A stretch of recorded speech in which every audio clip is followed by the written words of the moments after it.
Lisa Cook has been in the news. She's this member of the Board of Governors that's at the Fed that oversees like the Federal Reserve. And Bill Pulte of the Fair Housing Administration has found a bunch of examples, he says, of her committing what he calls mortgage fraud, wire fraud, mail fraud, all sorts of criminal fraud, because she applied for houses by saying that they were going to be her primary residences when he says they weren't, applied for one house saying it would be her secondary residence when in fact it was going to be a rental property, and so on. 2 of those at least have been referred now to grand juries, one in Ann Arbor, Michigan, one in Atlanta, Georgia. So they are using a grand jury, I think, to investigate and get more information and subpoena people and get to the bottom of this. Bill Pulte was on CNBC yesterday. I'm going to play you some of what he said. Here's SOT 48. I've never seen people support crime like this. This is insane. Alleged crime, let's call it that. What she did was wrong. The fact that she hasn't come out and said, hey, these aren't my documents, or some rational explanation for this alleged crime, why is she not doing it? It doesn't make any sense. She hasn't had her day in court yet. She is allegedly has done these things. It feels like she's being put in the court of public opinion. Should we let this play out in the court and have her have to defend it and either be found guilty or not guilty? Or should this already rise to the level of cause before she has a chance to defend herself against it? Well, I would defer to the lawyers on that. All I can tell you is my job is to ensure the safety and soundness of the mortgage market. I feel very strongly that I'm doing my job. We're going to be making referrals. We make referrals almost every day. Lisa Cook happened to be one of them. Everybody happens to be interested in it. I would also say, too, that, yes, she will go through the court process. She did sue the president, and that's working its way through the court process. And to the extent that she is charged, which I do believe she will be indicted, that's my opinion, I believe she will be indicted, she will have her day in court, just like any other American. All right, Jonna, do you agree that she's likely to be indicted?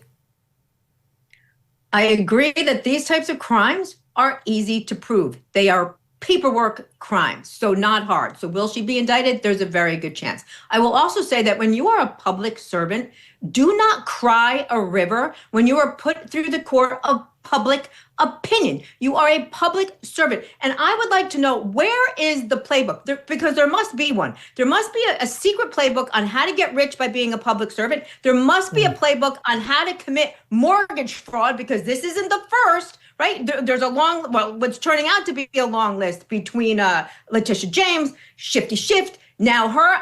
She's not going to be the last. She's not going to be the last. So what is going on here? Donald Trump's administration is pulling back the curtain, thankfully. So will we see indictments? I predict yes. Am I the only one who, when I fill out these forms, am actually very careful and afraid of making a mistake? Like, I've had people on here say, like, well, a lot of people, I'm like, they do? I'm terrified when I fill out documents. That's probably because we're lawyers. So we're like, oh, God, we're always worried we're going to get thrown in jail because we spend our life in the legal system. But I think this is nuts. Like, this is not something everybody does. Most people are super careful to say what's real on these things, especially when you're applying for money in the form of a mortgage. Dave, what are your thoughts? Well, it's interesting. I normally agree with my friend Jonna on the true crime stuff. On the legal political stuff, we have a little difference. And part of it is that as a former prosecutor, I'm all for going after people who commit crimes. My hesitancy here is, let's just make sure that it's not selective prosecution, because there was a 2023 report that came out from the Federal Reserve Bank of Philadelphia that found that 1/3 of single-family home investors misrepresent their occupancy status on their mortgage application. So this looks like crazy. It's doesn't crazy, make it right. Oh, and it doesn't. But at the same time, you want to make sure the only people you're prosecuting aren't your political enemies, because if you want to avoid the politicization. Does it soften you at all? I get that. But does it soften you at all that she's been elevated to a position overseeing the Federal Reserve? This is like our most prestigious economic body in the United States. It oversees mortgage rates, for God's sake. Well, I would hope that wouldn't be the reason why the prosecutors are going after her, because Trump wants to shape the Fed in his own image and would love her to be out. And the fact that this guy, Martin, is apparently in charge of the investigation, Ed Martin, the guy who was found in a trench coat like he's Inspector Clouseau outside Letitia James's home, it doesn't give me a lot of confidence. So if you want to avoid the weaponization of government, don't weaponize the government. That's the only thing I'm saying here. Well, that's a warning you should have given to your own side back when they they're the ones who started this mess with Trump. Here is another interesting moment. First of all, Pulte got pressed on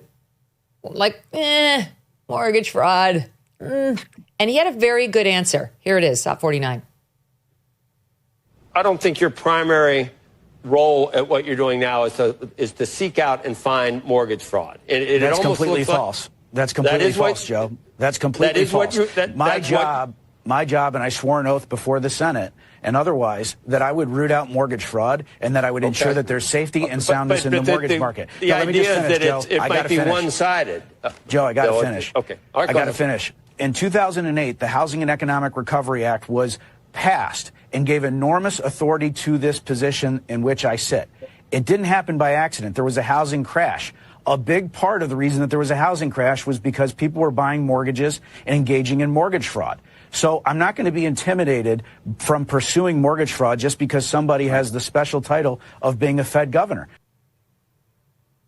I was persuaded by that, Jonna, and I have to say, it really, you could see a market impact if you really do have 1/3 of homeowners lying about the purpose of their home in order to get more favorable mortgage rates and favorable down payment rates.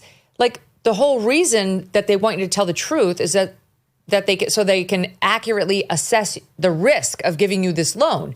So if we have all these loans out there that have been inaccurately assessed, then we are in danger. And we saw what happened to the country the last time the mortgage system imploded.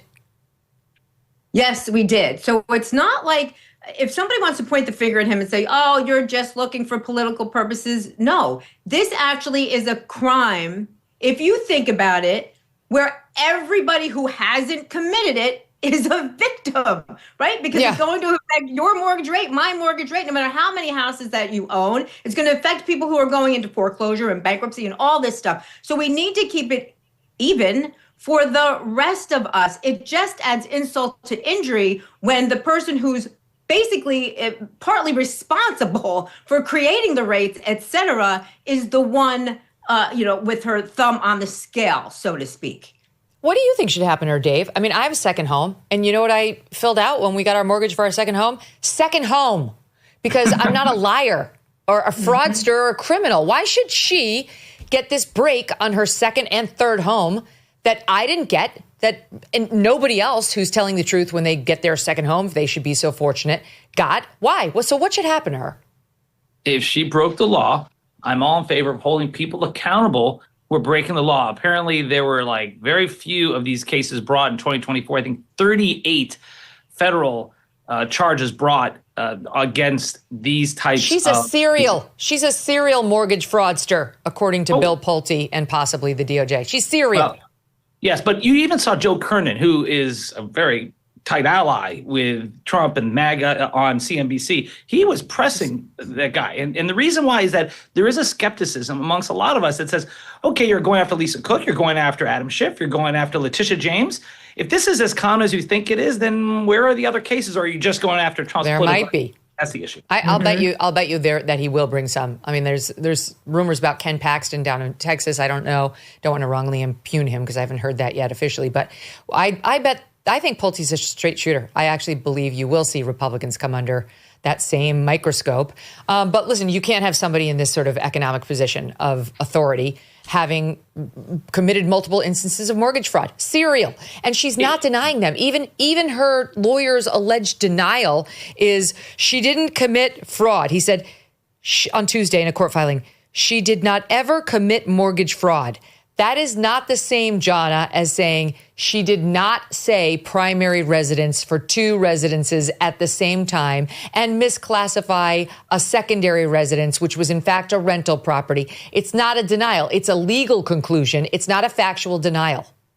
Right. Exactly. And he should probably be more careful and not say anything, because right now her primary concern is not about that. Her primary concern is not losing her job that Donald Trump wants to fire her for. So he should stand down until a later date, until the grand jury investigation, I guess, is concluded. But you're right, that's not an actual denial. When inflation jumps, when you hear the national debt is over $37 trillion, do you ever think maybe now would be a good time to buy some gold? Well, you'd be right. Whether as a hedge against inflation, peace of mind during global instability, or just for sensible diversification, Birch Gold Group believes every American should own physical gold. And so they created something special. Until September 30th, if you're a first-time gold buyer, Birch Gold is offering a rebate of up to $10,000 in free metals on qualifying purchases. To claim eligibility and start the process, request an info kit right now. Just text MK to 989898. Plus, Birch Gold can help you roll an existing IRA or 401k into an IRA in gold, and you're still eligible for a rebate in free metals of up to 10 grand. So make right now your first time to buy gold and take advantage of a rebate up to $10,000 when you buy before September 30th. Text MK to the number 989898 to claim your eligibility and get your free info kit. Thanks so much for watching. If you like what you just saw, hit the subscribe button for more clips and full episodes.